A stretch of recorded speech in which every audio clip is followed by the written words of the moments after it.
सतगुरु मिला तो सब मिला, नहीं तो मिला न कोई।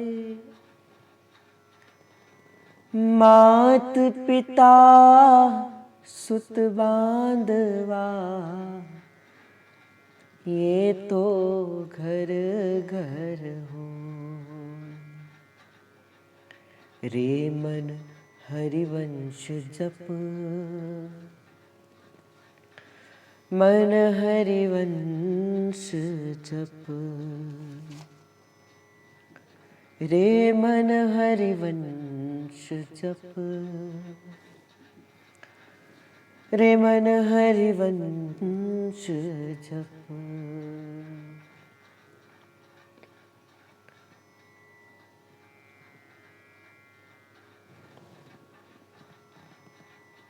इस संसार के अंदर चाहे कोई किसी जाति अथवा धर्म से हो, कोई पथ अथवा संप्रदाय से हो, कोई कुल चाहे इष्ट के भाव से हो, पर विचार करो, चाहे किसी भी कुल का व्यक्ति हो, किसी भी धर्म अथवा पथ का व्यक्ति हो, जीवन में क्या चाहता है? सुख ही तो चाहता है। कोई ऐसा इस संसार के अंदर जो सुख के अलावा दुख की इच्छा करता हो? नहीं। संसार में हर व्यक्ति सुख चाहता है, कोई थोड़ा चाहता है, कोई अधिक सुख चाहता है। और प्रत्येक व्यक्ति के लिए सुख की परिभाषा भी अलग अलग है।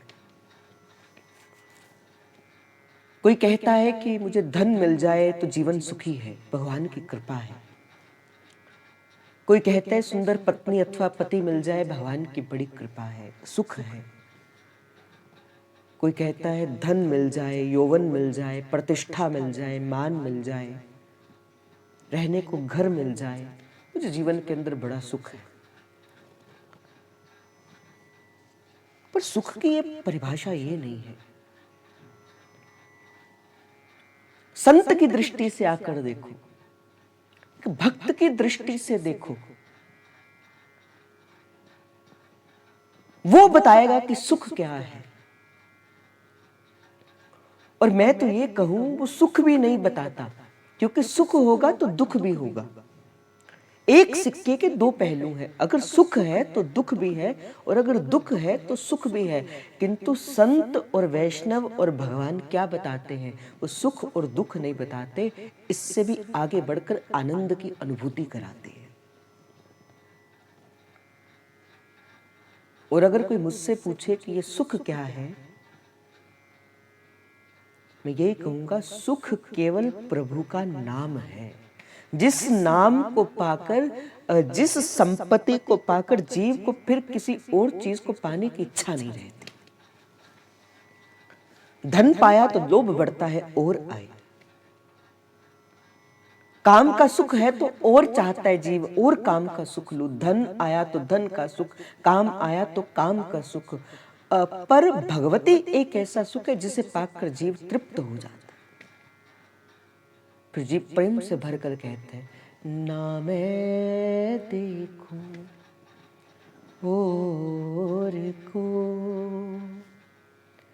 ना तो ये देखन दूं। अब किसी और को देखने की इच्छा नहीं, अब किसी और चीज को पाने की इच्छा नहीं। आप देखो, विचार करो, एक संत के पास रहने को घर नहीं होता, टूटी फूटी कुटिया होती है, खाने को सुंदर सुंदर पकवान नहीं होते, मधुकरी पाके वो अपने जीवन का ज्ञापन करता है, तन को ढकने के लिए रेशमी वस्त्र नहीं होते, फटे पुराने वो कपड़े पहनता है। पर सुख की अवस्था के अंदर देखो तो आपको तो डिप्रेशन है, संत को तो कोई डिप्रेशन भी नहीं। क्यों? क्योंकि उसने उस नाम से प्राप्त होने वाले उस सुख को चखा है। तभी तो नानक जी कहते हैं, नाम खुमारी नानका चढ़ी रहे दिन रात, नाम खुमारी नान का चढ़ी रहे दिन रात। जिसको गुरु कृपा से, जिसको संत कृपा से, जिसको वैष्णव कृपा से चढ़ गई ये खुमारी, चढ़ गया ये नाम का रंग, फिर वो तो प्रेम से भरकर कहता है, नाम रश्मि ठारे, नाम रश्मि ठारे। पर संत ये भी बात कहते, कोई पीवेरी कोई पीवेरी, हाँ कोई पीवेरी कोई पीवेरी, कोई पीवे संत सुजान, नाम रश्मि ठारे, किशोरी रश्मि ठारे। तो जहां से भाव का प्रारंभ किया, जीव क्या चाहता है भाई? सुख ही तो चाहता है। और सुख कहाँ है? सुख तो केवल है मंगल भवन अमंगल हारी, द्रवहु सुदशरथ अजिर बिहारी। मंगल भवन अमंगल हारी, उमा सहित नित जप त्रिपुरारी। जिस नाम को पीकर, नाम रस की प्यारी मीरा, पी गई घूंट एक रस का, जहर प्याला राणा जी दिया, अब रहा न मन वापस का। वो गिरधर की दीवानी मीरा, वो गिरधर की दीवानी मीरा, अब लगा नाम का चस्का, नाम रश्मि ठारे, किशोरी रश्मि ठारे। और नाम भगवान में इतनी कृपा है कि जिसे नाम की खुमारी चढ़ जाती है, जिसे गुरु कृपा से, इष्ट कृपा से ये नाम का वस्तुता रस चखने को मिल जाता है, फिर वो सदा इस रस में निमग्न रहता है। फिर मेरी यहां भी वाह वाह है, मेरी वहां भी वाह वाह। प्रियालाल इस नाम भगवान के भीतर क्रीड़ा करते हैं।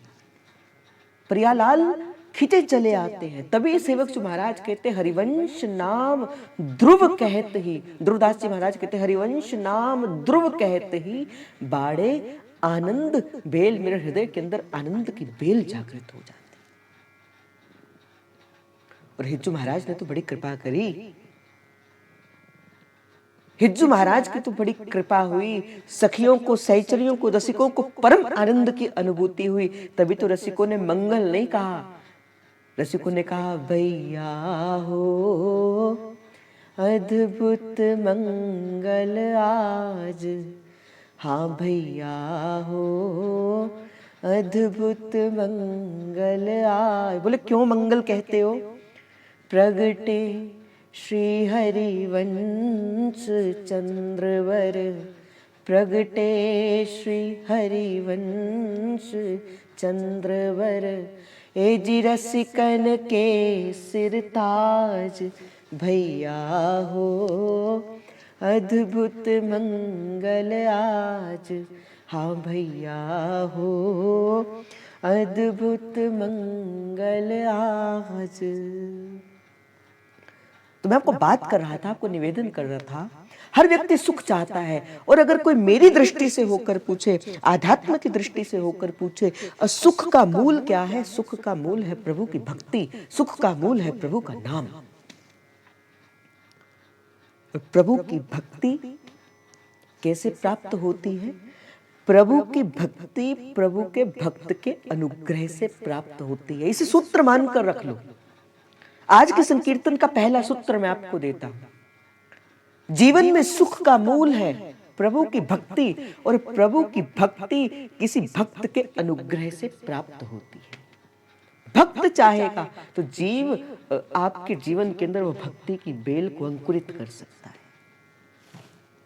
तभी ध्रुवदास जी महाराज कहते हैं, प्रथम सखियन की कृपा मनाऊं, तब यारस को किणका पाऊं, प्रथम सखियन की। जब सखियां कृपा करती हैं, सहचरियां कृपा करती हैं, जब संत कृपा करते हैं, वैष्णव कृपा करते हैं, तभी तो आचार्यों ने एक मत होकर कहा, संतन के संग लाग रे, तेरी अच्छी बनेगी, संतन के संग लाग रे। और मैं आपसे कहूं, अगर मैंने ये तो कह दिया कि जीवन में सुख का मूल प्रभु की भक्ति है और भक्त प्रभु के अनुग्रह से प्राप्त होता है, और जिस दिन गुरु कृपा से जीवन के अंदर भक्ति का बीज अंकुरित हो जाएगा, फिर जीवन के अंदर मंगल ही अमंगल होगा। और कोई मेरी दृष्टि से पूछे मंगल क्या है, तो मंगल है प्रभु का स्मरण करना। यही सभी जीवन का मंगल है, प्रभु का स्मरण। प्रभु का स्मरण हो जाए, इससे बड़ा जीवन के अंदर मंगल हो ही नहीं सकता। क्यों? बड़ी प्यारी बात एक संत कहते हैं। संत कहते हैं, कलिकाल कुठार लिए बैठा, तन नम्र है चोट जिली ना जिली, जप ले रसना हरि नाम की तू, पर्यंत समय पे हिली ना हिली, पर्यंत समय में हिली ना हिली। भाई, ये जो कलयुग है ना, कलयुग ये कुठार लेकर बैठा है। ना जाने कब प्रभु का बुलावा आ जाए।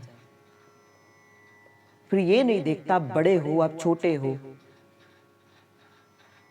आपके जीवन के कितने कर्तव्य हैं, जीवन के कितने कुछ है, नहीं देखता काल। काल की तो गति है, काल को तो लेकर जाना है। और काल तो कुठारा घात लेकर जीव के ऊपर बैठा है। जिस दिन से जीव का जन्म होता है, वस्तुतः उसी दिन से ही उसकी मृत्यु का पक्ष भी निर्धारित हो जाता है। कहाँ जीव मरेगा और कहाँ कैसा, किस समय मरेगा और किस परिस्थिति से मरेगा, ये सब कुछ बता दिया जाता है। सब पहले बता दिया जाता है। तो कलिकाल तो कुठारा घात लेकर बैठा है। एक बार की बात है, यमराज आए प्रभु से मिलने के लिए, और जैसे प्रभु से मिलने के लिए आए, वैकुंठ के द्वार के अंदर एक छोटी सी चिड़िया थी। जैसे यमराज आए देखने के लिए, तो यमराज ने देखा, बड़े गंभीरता के साथ उस चिड़िया को देखा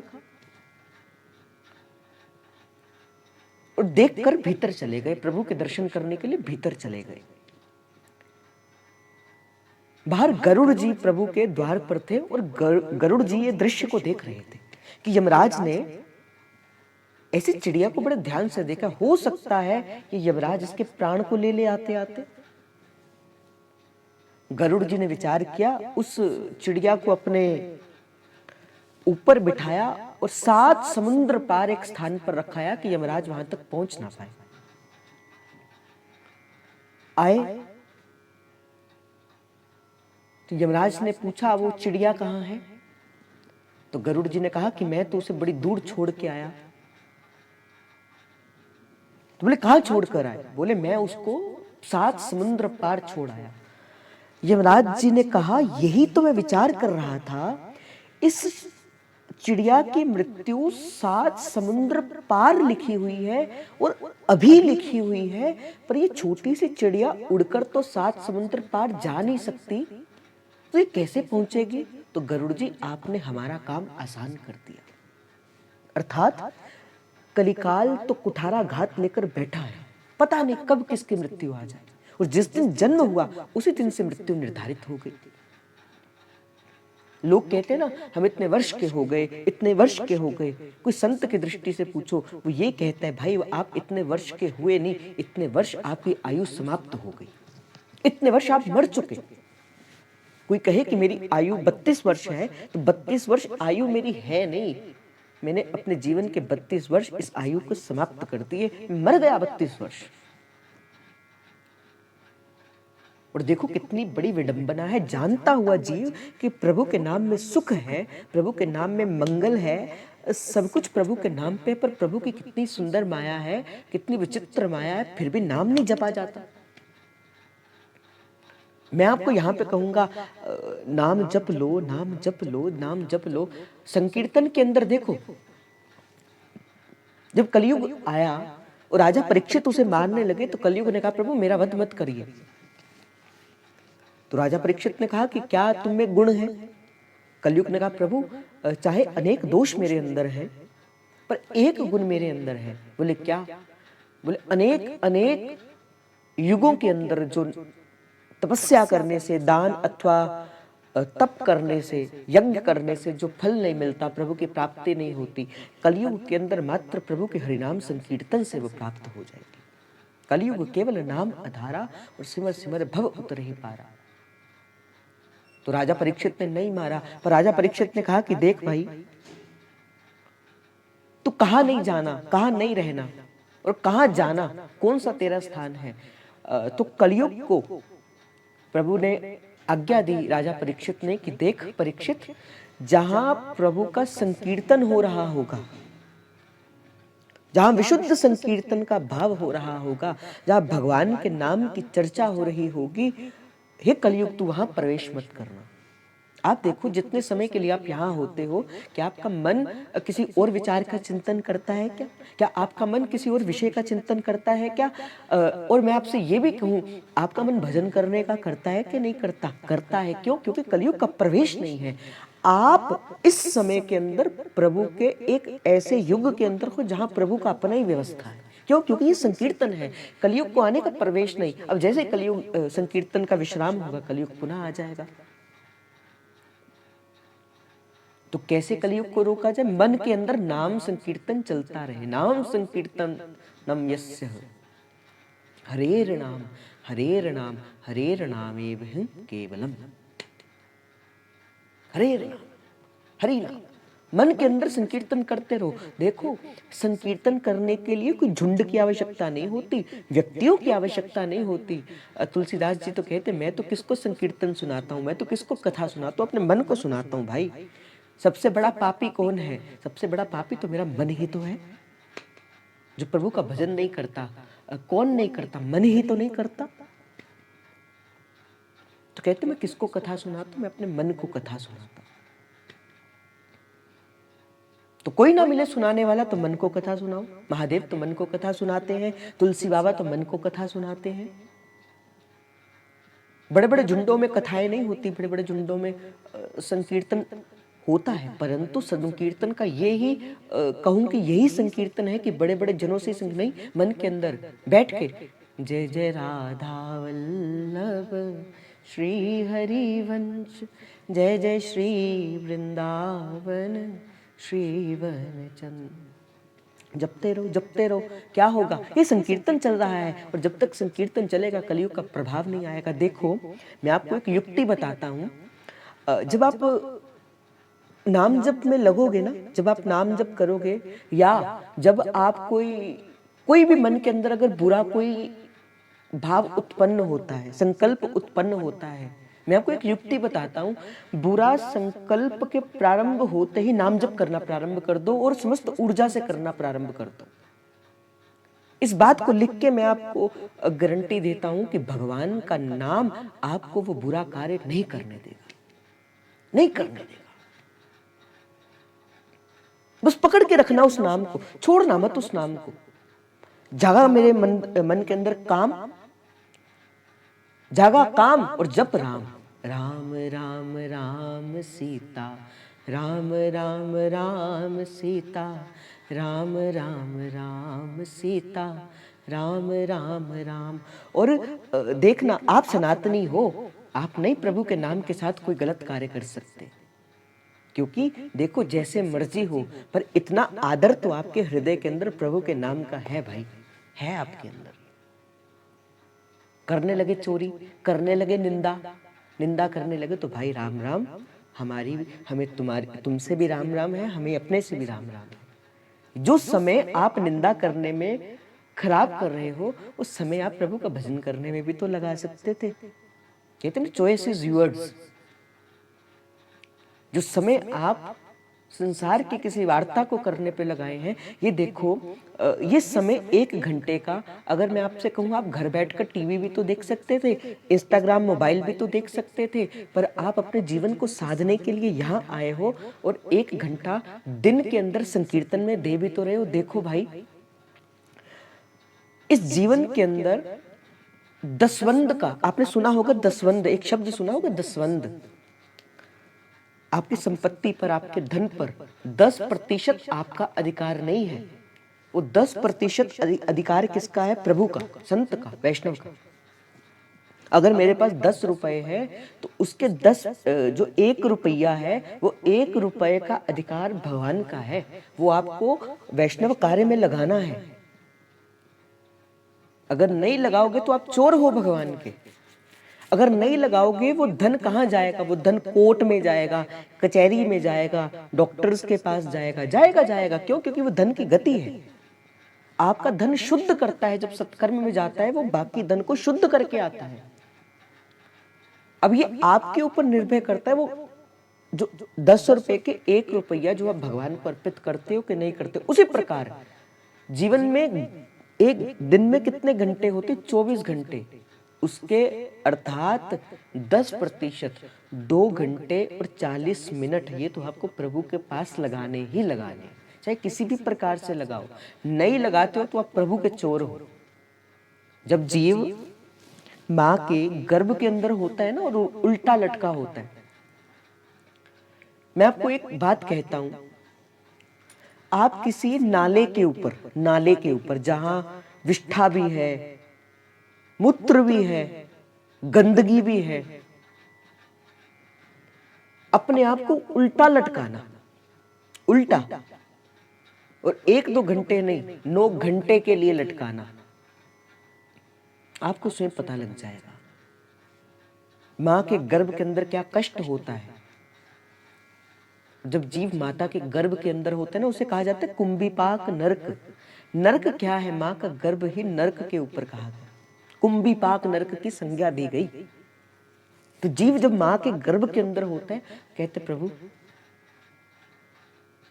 पिछले सारे जन्म तो मैंने इस माया के प्रभाव से ऐसे निकाल दिए, अब कृपा करना, आप मुझे जन्म दे दो, मुझे इस नरक से निकालो, मैं आपका भजन करूंगा प्रभु, मैं आपका भजन करूंगा। और प्रभु तो रहे भोले। प्रभु कहते हाँ, ये मेरा अपना जीव है, मेरा भजन करेगा, मेरा नाम जप करेगा। जो भगवान सुखदेव जी मैया के गर्भ के अंदर थे ना, बाहर नहीं निकलते, कई वर्ष तक माता के गर्भ के अंदर रहे। जब पूछा गया आप बाहर क्यों नहीं निकले, कहा प्रभु आपकी माया बड़ी प्रबल है, मुझे क्या करेगी? मुझे घेर लेगी, आपका नाम नहीं जपने देगी। तो प्रभु ने कहा भाई निकल, मेरी माया तुझे नहीं व्यापेगी।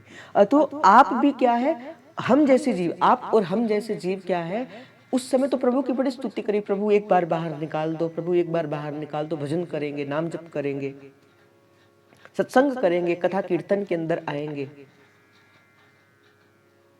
और जैसे ही बाहर निकले, बोले कौन भगवान, कौन हरि, हम नहीं जानते, हम तो किसको जानते? बोले मैं ही मैं हूं। फिर तू ही तू छोड़ दिया, अब तो मैं ही मैं हूं। हमारे बिना संसार चल नहीं सकता, हमारे बिना सृष्टि चल नहीं सकती। भाई तुम वही थे जो माता के गर्भ में उल्टे लटके थे और प्रभु से प्रार्थना करते रहे, प्रभु मुझे निकाल लो। और निकलने के बाद माया का कैसा भाव है, हमारे बिना संसार चल नहीं सकता, हमारे बिना हमारा घर चल नहीं सकता, और भाई तुम्हारे बिना तो तुम्हारा घर और अच्छा चलेगा। और सभी के जीवन के अंदर ये घटना घटती। पर जीवन के अंदर जब गुरु आता है, फिर बताता है नहीं जीव देख, तू भटक गया अपने पथ से। जैसे मैं जा रहा हूं वृंदावन और रास्ते पे मैं किसी और पथ पर निकल के मैं किसी और पथ पे चला गया, फिर रास्ते में एक व्यक्ति मिला, देख भाई ये तू गलत रास्ते पे है, ये रास्ता इधर से जा, फिर तू वृंदावन पहुंचेगा, फिर तुझे प्रियालाल मिलेंगे, फिर तुझे राधा वल्लभ लाल जी के दर्शन मिलेंगे। बोले धन्यवाद भाई आपका, जो आपने मुझे उस पथ के अंदर डाल दिया, नहीं तो मेरा समय व्यतीत होता, मेरी आयु भी निकल जाती, मेरा समय निकलता, मेरा धन भी निकलता और मैं अपने गंतव्य पे नहीं पहुंच पाता, थक हार जाता, उल्टा सो अलग। गुरु कहते नहीं जीव, तू अपने भान को भूल गया, मैं नहीं भूला।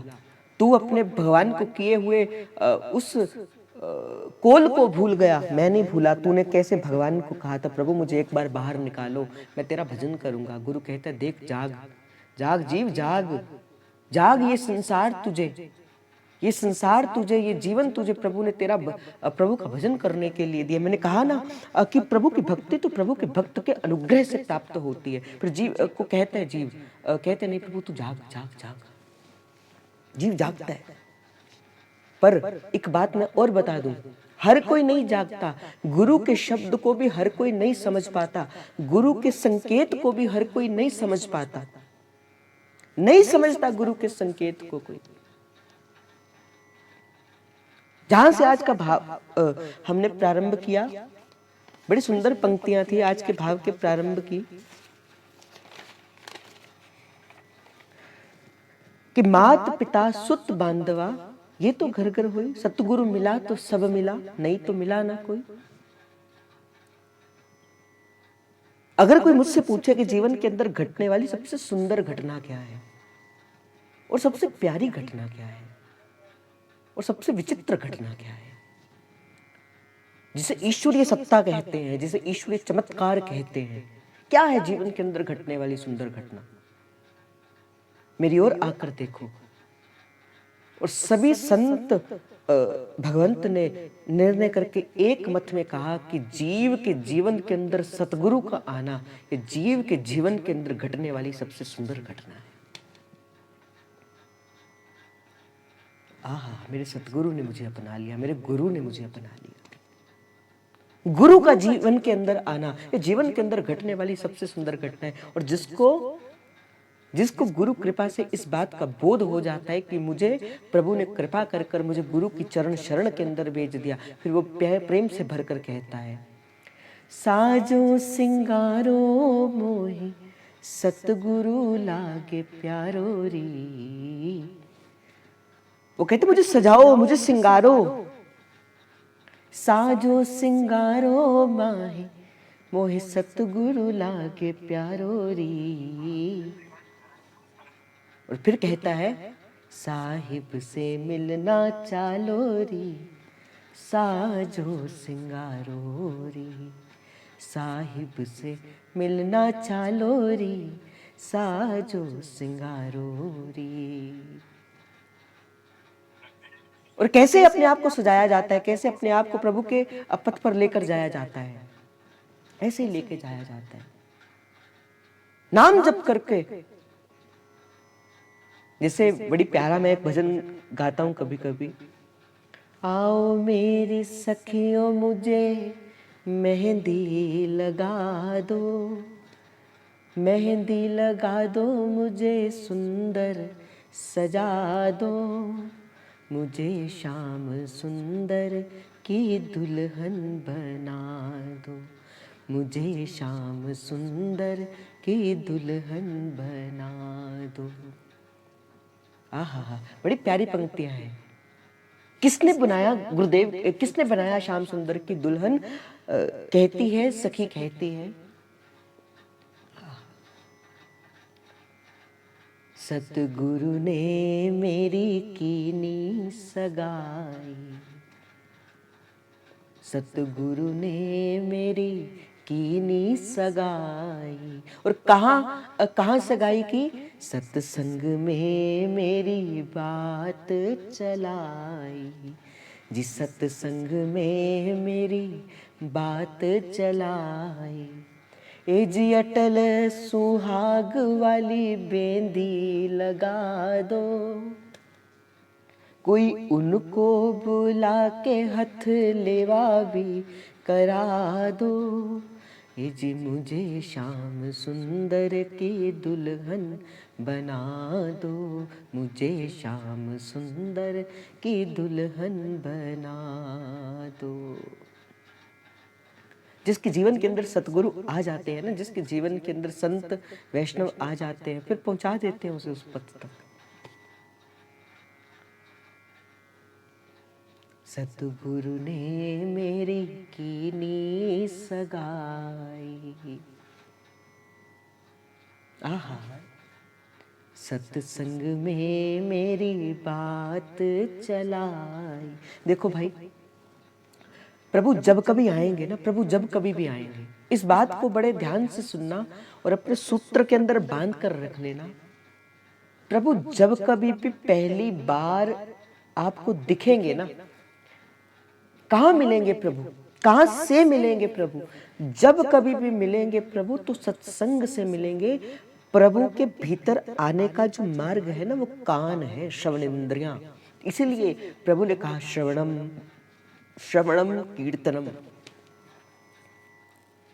प्रथम भगति संतन करि संगा, दूजी रति मम कथा प्रसंगा। प्रथम भगति संतन करि संग, बोले संत कृपा करेंगे, भक्त कृपा करेंगे, सहचरियां कृपा करेंगी। क्या करेंगी? भक्त क्या कहेगा? भक्त तो जब कहेगा प्रभु का यश ही तो कहेगा। मुझे पीपा जी के जीवन का वो प्रसंग याद आता है कि संत सेवा के लिए, वैष्णव सेवा के लिए पीपा जी ने अपने शरीर के वस्त्र तक उतार कर बेच दिए। शरीर के वस्त्र तक उतार के बेच दिए। रानी आई मिलने के लिए पीपा जी से, और जब इस अवस्था के अंदर देखा कि तन पर कोई वस्त्र भी नहीं है, रानी पूछने लगी आपका ये भाव कैसा हो गया? तो पीपा जी आगे से कहते हैं कि रानी क्यों मेरे बारे में पूछती हो? पूछना ही है तो आप प्रभु से मिलकर आए हैं, आप रंगनाथ जी के दर्शन करके आए हैं, मुझे कोई उनकी बात बताओ, मुझे ये बताओ उनका श्रृंगार कैसा था? क्या प्रभु ने कहा? करनी है तो प्रभु की बात करो, देखना ही है तो प्रभु के दर्शनों को करो, हाथ से कुछ करना ही है तो प्रभु की सेवा को करो। महाप्रभु ने तो कहा रसना कटऊं जो अन रटऊं। मैं आपको बार बार इस पंक्ति को स्मरण कराता हूं। निरखय अन फुटो नैन, शवन फुटो जो अन सुनो, बिनु राधा यश बैन। बोल रसना कटऊं जो अन रटऊं, निरख अन फुटो नैन। रसना कट जाए, भावरी ये अखियां जल जाएं जो तेरे दीदार को देखकर किसी और के द्वार पर जाए। भावरी ये अखियां जल जाए तो मंगल क्या है? बोले प्रभु का नाम ही मंगल है। इसीलिए जीवन के अंदर कोई भी भाव का प्रारंभ करना हो ना, कोई भी भाव, संसार के भीतर भी अगर कोई भी भाव का प्रारंभ करना हो और चाहते हो, लगन नहीं है, मतलब कि जीवन के अंदर मानो ना आप तो अब ऐसे हो गए, आपको तो ग्रह नक्षत्र पता नहीं क्या क्या चाहिए। वृंदावन में बस तिथि विधि मानत एक, वैसे तो तिथि विधि वृंदावन के उपासकों के लिए होती नहीं, पर चलो आप अभी हुए नहीं वैसे, तो अभी आपको तिथि, ग्रह, सूतक, पातक, नक्षत्र सब देखने होते हैं। तो कभी ऐसा हो ना कि अनुकूल समय ना हो, कोई मुहूर्त ना हो किसी चीज को करने का, कोई कार्य प्रारंभ करना है, बड़ा जरूरी है। अब क्या किया जाए? नाम ले लो, नाम ले लो, नाम से मंगल कार्य प्रारंभ करो। और मैं आपको इस बात को लिखकर देने को तैयार हूं, गुरु कृपा से इस बात का बल लेकर मैं कहता हूं, आपको उस कार्य में सिद्धि मिलेगी, आपका वो कार्य सिद्ध हो जाएगा। क्यों? क्योंकि आपने प्रारंभ किससे किया? प्रभु के नाम से किया। और मैं तो ये कहता हूं आपसे, शायद कुछ जनों इसको मानते भी होंगे, मैंने आपको एक बार निवेदन किया था, जब सुबह जागते हो ना, प्रभु का शुक्र किया करो, प्रभु आज मैं सुबह जागा हूं या जागी हूं, आपकी बड़ी कृपा है। और सुबह का पहला कार्य क्या करना है? जय जय श्री हरिवंश, व्यास कुल मंडना, रसिक अनन्यन मुख्य गुरुजन भय खंडना। सबसे पहले क्या करना है? मंगल गान करना है। फिर महाप्रभु के उस दोहे को याद करना, यस्या कदापि वसनांचल खेलनोथ, धन्यात धन्य पवने न कृतार्थमानि, योगेन्द्र दुर्गम गति मधुसूदनोपि, तस्या नमोतु वृषभा नुभुवो दिशे। जिस दिशा के अंदर मेरा गुरु रहता है, जिस दिशा के अंदर मेरे राधा वल्लभ लाल जी रहते हैं, जिस दिशा के अंदर मेरे प्रिया लाल रहते हैं, दूसरा प्रणाम मेरे वृंदावनेश्वरी को, प्रथम प्रणाम आचार्य को, जय जय श्री हरिवंश व्यास कुल मंडना। फिर दूसरा प्रणाम किसको? वृंदावन धाम को। तीसरा प्रणाम सहचरियों को, वृंदावन की लताओं बताओं को, माता पिता को प्रणाम करो। ऐसे ही होगा भाई। देखो, कलयुग, त्रेता, द्वापर और सतयुग, ये चारों युग में चारों युग होते हैं। क्या द्वापर के अंदर कलयुग नहीं था क्या? क्या त्रेता के अंदर कलयुग नहीं था क्या? जब रावण ने माता सीता का हरण किया, क्या वो क्या था? वो सतयुग था? नहीं, वो कलयुग था। उस समय के लिए प्रकट हो गया कुछ क्षण के लिए। जब कंस ने देवकी और वसुदेव जी को भीतर कर लिया और कंस ने ब्राह्मणों को प्रतिताड़ित करना प्रारंभ कर दिया, छोटे छोटे बालक जब मारे जाने प्रारंभ हो गए, तो कलयुग था वो। और इसी जीवन के अंदर जब महाप्रभु आदि संत आए, तो तब वो सतयुग था, तब वो द्वापर था।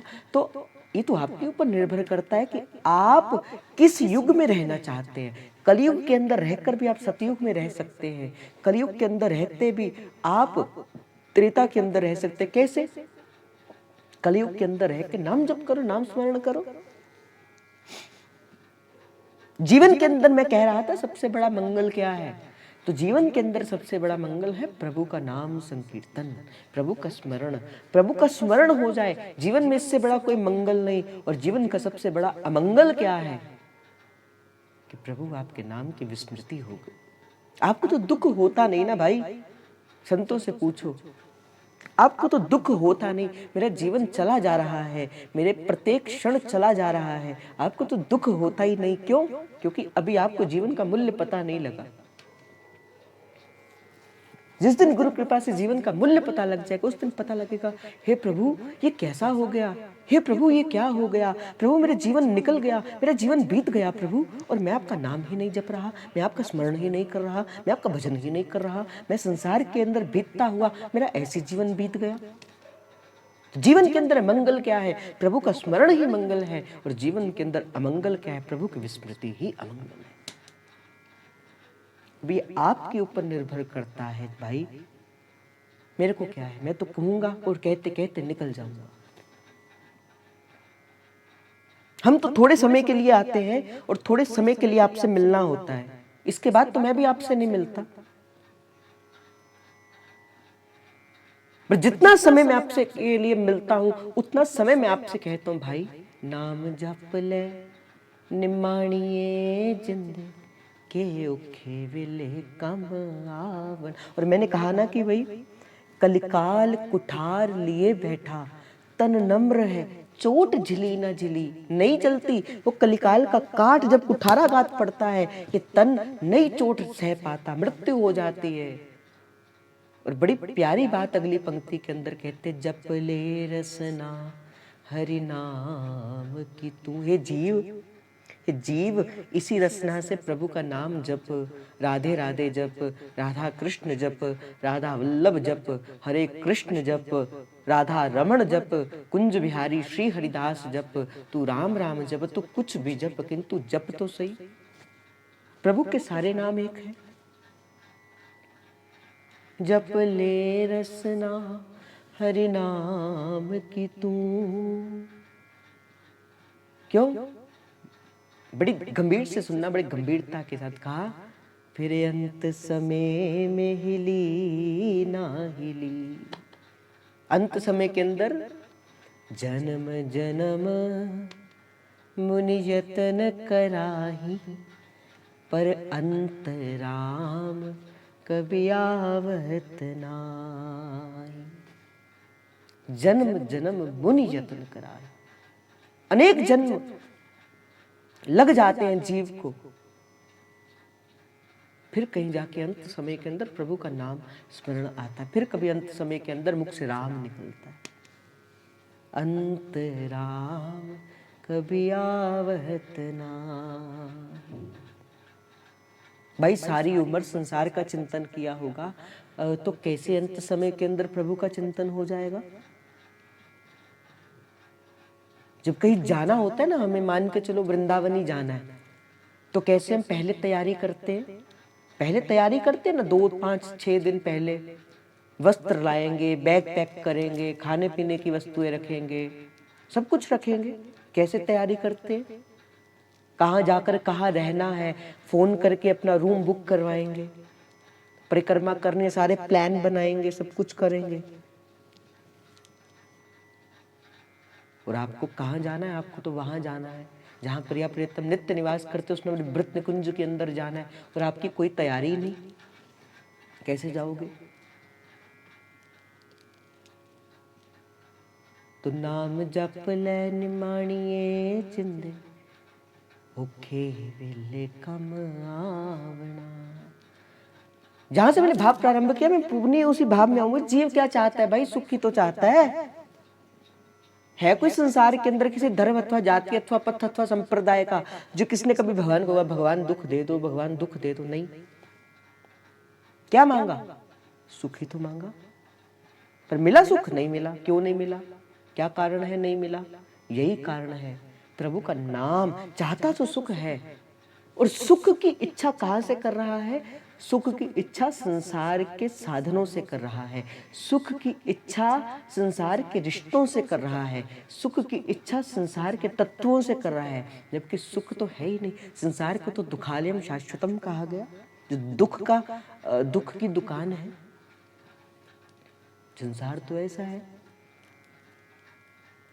कई बार तो रिश्ते नाते तो दुख नहीं देते, अपना शरीर ही दुख देता है। हो जाता है आपको कोई गंभीर रोग, शरीर ही दुख देता है, तो शरीर भी अपना नहीं है। अपना होता तो कैसे क्यों ना जाता वहां पर भी, ये भी अपना नहीं है।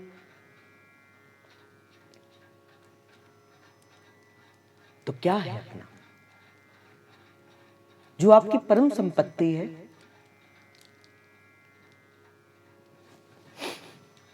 अब एक जीव था, अब पहले भाई भाई में बड़ा प्रेम होता था, आज तो वो रहा नहीं ना, क्योंकि सत्संग रहा नहीं। तुलसी बाबा तो कहते कि एक पिता के जो दो सब कुछ मिल सकता है, पत्नियां दो मिल सकती हैं, पुत्र और हो सकते हैं, पर जो एक माता के गर्भ से प्रकट हुआ जो भाई या बहन है ना, वो नहीं मिलता, नहीं मिलता वो। और आजकल तो थोड़े से धन के लिए भाई भाई का दुश्मन हो गया। अगर सीखना हो ना भाई का भाई के प्रति प्रेम कैसा होता है, रामायण पढ़ो, श्री रामचरितमानस पढ़ो, आपको पता लगेगा भाई के प्रति प्रेम कैसा होता है। व्यक्ति था, बड़ा संत सेवी था, साधु संतों का नाम जप करता था, वैष्णव करता था। अब जो संत जो वैष्णव होगा ना, जो भजन करता होगा, जो नाम जप करता होगा, उसके जीवन का एक लक्षण है, उसका सबके प्रति हित का भाव होगा। जब संतों की सेवा करता, संतों से बस यही प्रार्थना करता, प्रभु आप कृपा करो, मेरे भाई के मुख से भी नाम निकलवा दो। मेरा भाई नाम नहीं जपता, वो बड़ा अज्ञानी है, वो बड़ा नास्तिक है, वो प्रभु का नाम नहीं जप करता। तो कुछ ऐसा करिए कि वो भी अपने श्रीमुख से आपके प्रभु का एक बार भी नाम ले ले। संत ने कहा कि देखो ऐसा है, एक बार तो उसके मुख से नाम निकलवा दूंगा। कहा प्रभु बस एक बार ही नाम निकलवा दीजिए। अब जब भी कोई उसके पास संत आता, उसके घर पे वो चलकर कहीं और छुप जाता। जब भी कोई संत आता तो चलकर कहीं और छिप जाता, और संतों को गालियां जो निकालता वो बात अलग, पर संत भी करुणा का स्वकार। अब संत वैष्णव ने जिसके कल्याण का बीड़ा उठा लिया। और संत वैष्णव ने बोले मान लिया, बोले जिसका कल्याण करना है फिर तो भगवान भी नहीं रोक सकते। अजामिल के प्रसंग के अंदर यही तो कहा अपने पुत्र का नाम नारायण रख देना। कथा के अंदर नहीं जाएंगे, नहीं तो बड़ी हो जाएगी। और सारा संसार जानता है झूठे नारायण जपा अंत काल में कौन है, भगवान के पार्षद आ गए।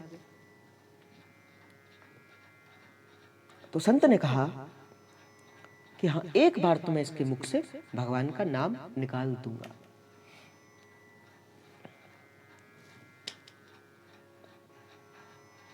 अब बोले कहाँ रहता है? बोले भीतर है। तो संत ने कहा द्वार खोलो। वो भीतर से गालियां निकालने लगा, बोले भाग यहां से। संत ने कहा नहीं, अगर तू अड़बी है, अगर तू अड़ गया है कि मैं भगवान का नाम नहीं लूंगा, मैं द्वार नहीं खोलूंगा, तो देख मैं तेरे से बड़ा अड़बी हूं। अगर तू टेढ़ा है, मैं तेरे से बड़ा टेढ़ा हूं। मैं तेरे मुख से एक बार तो नाम निकलवा कर ही रखूंगा। क्योंकि संत को भी अब अपना संतत्व जागृत हो गया था। बोले इस जीव का कल्याण तो मैं करूंगा ही करूंगा। अब उसका जो भाई जो भक्त था उसको कहा इसको कोई खाना पीना नहीं देना, जब तक मैं ना कहूं, जब तक ये खुद बाहर नहीं आएगा तब तक खाना पीना नहीं देना। अब जीव तो जीव है ही, अब जीव को भूख तो लगती। एक दिन बीता, 1.5 दिन बीता, वो व्यक्ति भूख से करा रहा है। संत ने बोले नाम जप, मैं तुझे भोजन दे दूंगा। बोले नाम नहीं जपना। बोले नाम जप, तुझे मैं भोजन दे दूंगा। बोले नाम नहीं जपूंगा। संत ने कहा बोले बैठे रहे। बोले मैं भी बैठा हूं। जब उसने कहा कि ठीक है मैं नाम जप कर लूंगा, दरवाजा खोलो। अब दरवाजा खोला तो भागने लगा। अब भागने लगा तो संत भी थोड़े हट्टे काटे थे, ताजे थे, पकड़ लिया। पकड़ कर ऐसे रखा, बोले नाम जप कर। बोले नाम बोल। बोले एक बार राम बोल। और व्यक्ति बड़ा छुड़ाने की कोशिश करे। अब संत ठीक थे, संत तगड़े थे। हमारे माधुरी शरण बाबा जी जैसे थे, मोटे हट्टे हट्टे।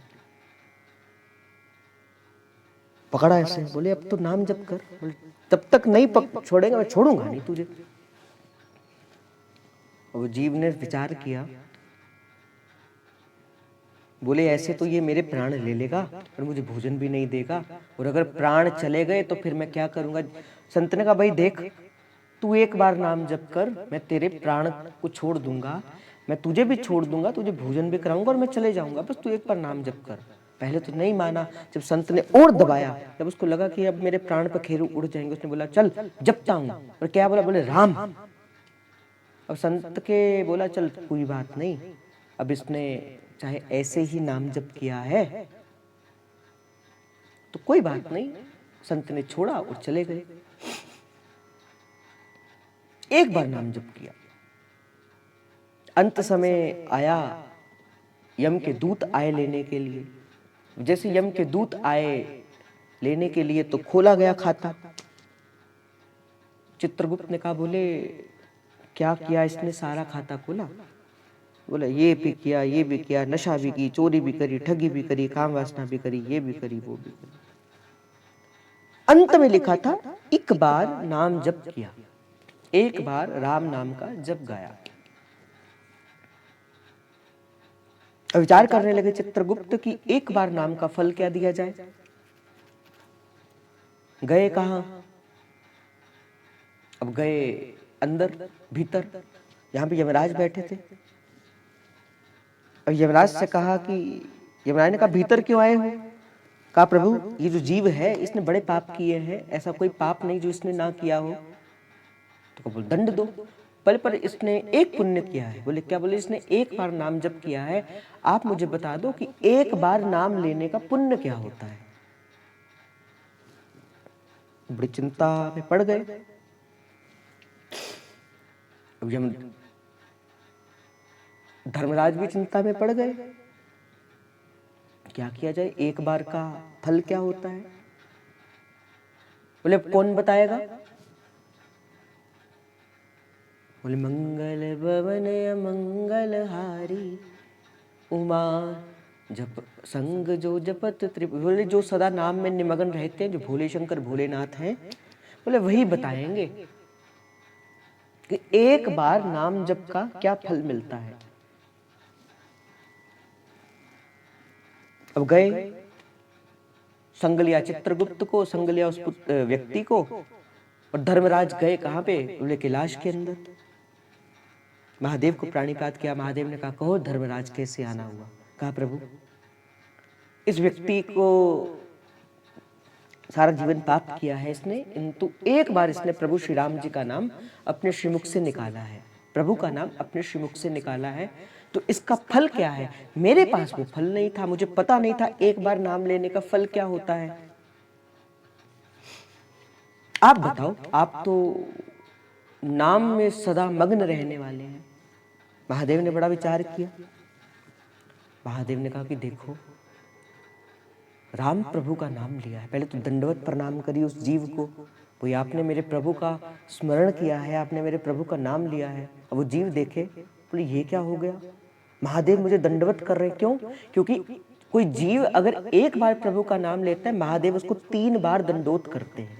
ये शास्त्र कहता है, जो जीव एक बार प्रभु का नाम लेता है, महादेव 3 बार दंडवत करते हैं उस जीव की आत्मा को। महादेव ने दंडवत करी। महादेव ने कहा कि देखो धर्मराज, मेरे पास भी अब इसका कोई उत्तर नहीं है। और व्यक्ति को लगा भाई ये तो बड़ी विचित्र घटना घट गई। अब जिसको कुछ ऐसी घटना घटे उसके तेवर भी बढ़ जाते हैं। बोले कौन बताएगा? बोले ब्रह्मदेव बताएंगे। अब वो जीव अड़ गया, बोले हम ऐसे नहीं जाएंगे। बोले कैसे जाएंगे? बोले पालकी को बुला कर लाओ, पालकी बुलाओ, हम पालकी में बैठ कर जाएंगे ब्रह्मलोक। अब पालकी मंगाई गई। बोले लगो, धर्मराज को कहा लगो। अब धर्मराज लगे, चित्रगुप्त भी लगा। महादेव को कहा बोले आप भी लगो, महादेव भी लगे। पालकी को उठाकर कहाँ जा रहे? बोले ब्रह्मलोक के लिए। ब्रह्मलोक में ब्रह्मदेव ने देखा, बोले कोई बड़ा ही राजा आ रहा है, लगता है कोई बड़ा ही राजा आ रहा है। अगर राजा नहीं होता तो महादेव जिसकी पालकी पर उठाकर लेके आ रहे वो तो बड़ा ही विचित्र होगा। धर्मराज को कहा, बोले क्या हुआ? महादेव ने कहा बड़ी एक समस्या आन पड़ी है। बोले क्या समस्या है? इशारा करके कहा, बोले यही व्यक्ति की समस्या है। बोले ये व्यक्ति कैसे समस्या? सारी बात बताई, सारे पाप किए, एक बार नाम लिया, आप बताओ अब इसका पुण्य क्या है? ब्रह्मदेव भी विचार करने लगे। बोले एक बार राम नाम का पुण्य क्या होगा? अब एक बार नाम का पुण्य क्या होगा? ब्रह्मदेव कहते, बोले अब जिसका नाम है उसी से ही पूछते हैं, भाई आपके एक नाम का पुण्य क्या है, हमें तो पता ही नहीं।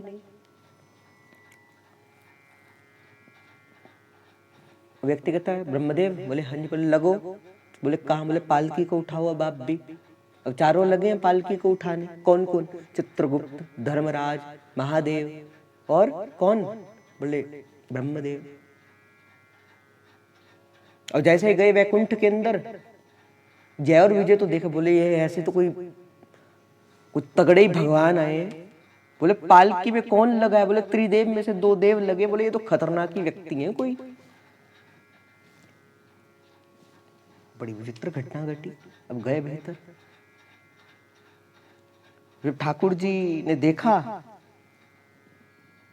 तो ठाकुर जी ने जैसे ही उस जीव को देखा और देख के अपना आलिंगन दे दिया कि हे जीव, तूने एक बार मेरा नाम लिया है और मेरे एक बार नाम लेने का फल ये है कि उसे मैं जीव को आलिंगन कर देता हूँ, उसे मैं अपना बना लेता हूँ। मुझे नाम बड़ा प्रिय लगता है और जो मेरे नाम को लेता है उसे मैं स्वीकार कर लेता हूँ। आप खुद विचार करो, एक बार नाम लेने से उस जीव को प्रभु ने स्वीकार कर अपना आलिंगन दे दिया। और जो कोई जीव प्रेम से भरकर नाम लेता होगा उसको क्या फल देते होंगे, उसकी गोदी में आके तो शामा शाम खेलते होंगे। और ये घटना मुझे किसने सुनाई थी? ये घटना मुझे परम पूज्य श्री किशोरी देव दास देव जी महाराज, श्री गोरेलाल कुंज वाले रसिक त्रिवेणी वाली महाराज जी ने सुनाई थी। बोले जो एक बार झूठे नाम लेने से ऐसा नाम प्रभु के आलिंगन का पात्र बन जाता है, और कोई जीव प्रेम से भरकर अगर प्रभु का नाम लेगा तो प्रभु उनको क्या गति देंगे, क्या गति देंगे प्रभु। विचार कर भाई,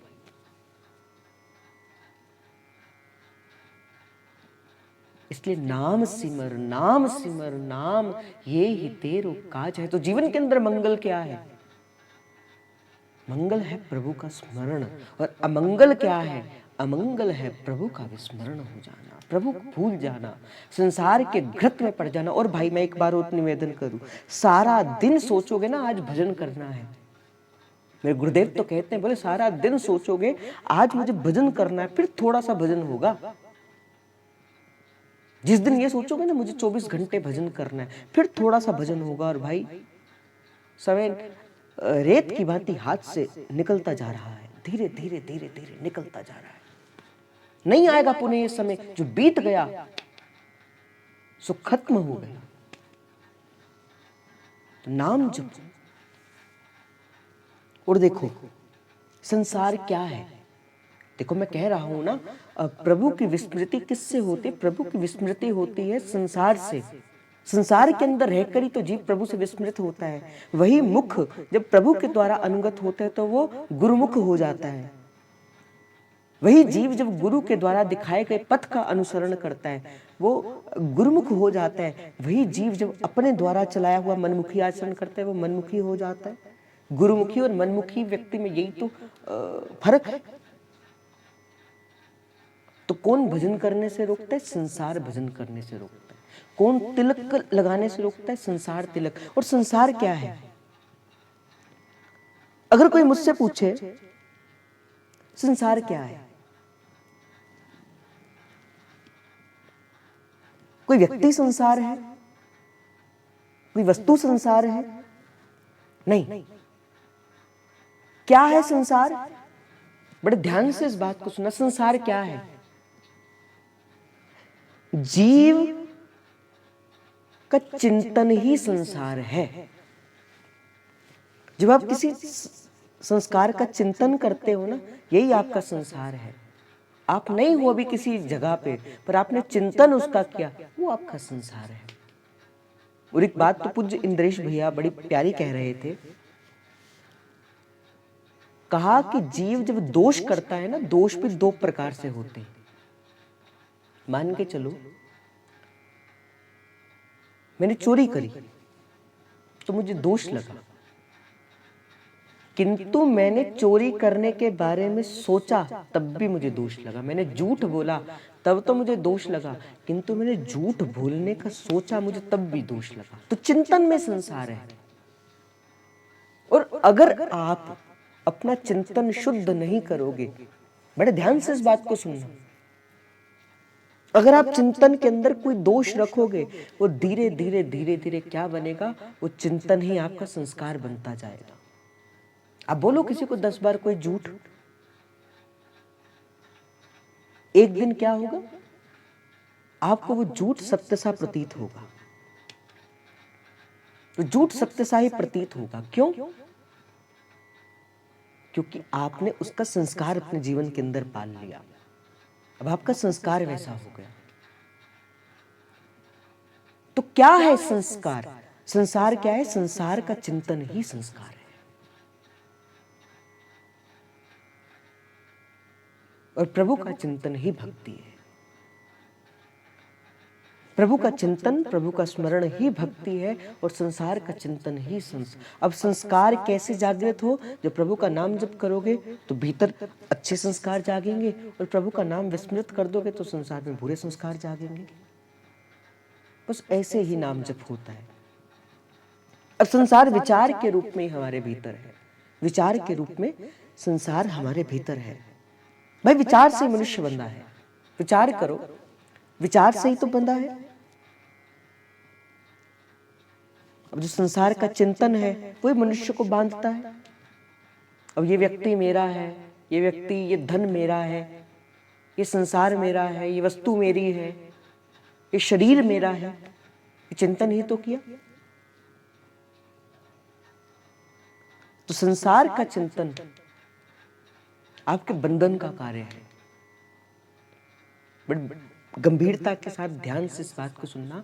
संसार का चिंतन बंधन का कार्य है, और प्रभु का चिंतन मुक्ति का कार्य है। अब आपके ऊपर निर्भर करता है आपको संसार का चिंतन करके पुनः इस संसार चक्र में फंसना है, पुनः माता के गर्भ के अंदर आके फिर इस संसार के अंदर जाना है, या आपको प्रभु का चिंतन करते हुए प्रभुमयी हो जाना है, प्रभुमयी हो जाना है। हो सकते हो आप भी प्रभु से। और मैंने एक भी दिन आपको निवेदन किया था कि भाई हमारा और आपका जन्म तो भारत की भूमि के अंदर हुआ है, और यहाँ की रजकण में ऐसे परमाणु है, कोई थोड़ा सा भी अपने जीवन के अंदर थोड़ा सा कार्य करे, कोई थोड़ा सा भी अपने जीवन के अंदर अपने आध्यात्मिक उन्नति का कार्य करे, इस संसार, इस भारत की भूमि के अंदर जन्म लेने वाला प्रत्येक जीव संत बन सकता है। क्यों? क्योंकि यहाँ पे प्रभु का आशीर्वाद है। आप भी संत बन सकते हो, आप भी संत हो सकते हो। आपको क्या करना है?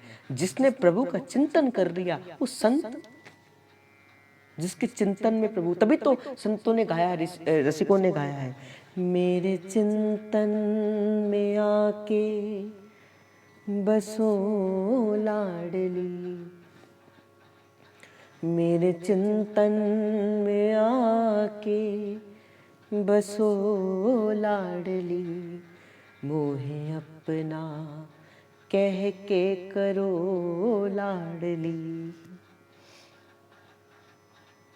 और कैसे होगा? संसार का चिंतन कैसे छूटेगा और प्रभु का चिंतन कैसे होगा? तो भोरी सखी कहती है, श्री हरिवंश चंद्र बिन भोरी, श्री हरिवंश चंद्र बिन भोरी, कोई आस पुजावे, ए प्यारी जू को मेरी सुधि कौन करावे, मेरी राधा जू को मेरी सुधि कौन करावे, कौन कृपालु गरीब नवाज को, कौन कृपालु गरीब निवाज को, बरबस बाह गहावे, ओ प्यारी जू को मेरी सुध कौन करावे, कहाँ मैं कहे अलबेली राधा, समझत ही अकुलावे,